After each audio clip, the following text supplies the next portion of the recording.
In today's video, I'm going to teach you how to create a purchase order in Xero.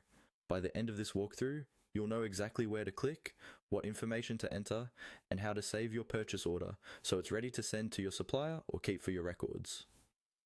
Let's start from your Xero dashboard. Once you're logged in and you're on the main homepage, look towards the top right-hand corner of the screen. You'll see a small plus sign icon. This is Xero's Quick Create menu, and it's the fastest way to start creating new documents like invoices, bills, and in this case, purchase orders. Go ahead and click on that plus sign. When you click the plus sign, a drop-down menu appears with several options. From that list, choose Purchase Order. This tells Xero that you want to create a new purchase order instead of, for example, a new bill or invoice. As soon as you select Purchase Order, Xero will open a new purchase order form for you to complete. Now you're on the purchase order screen. The first thing you'll usually do here is choose the contact.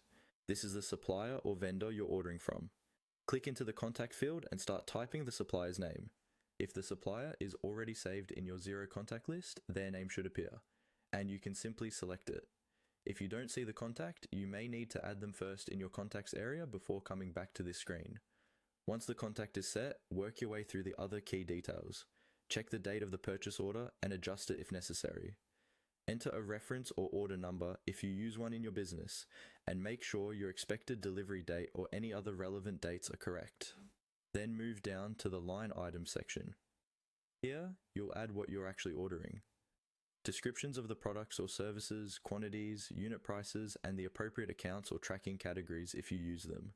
Take a moment to review tax settings on each line so they match your local tax requirements. After you've filled in all the necessary details and double-checked that everything looks right, you're ready to save. Look towards the bottom or top of the purchase order page for the Save button. Click Save to store the purchase order in Xero.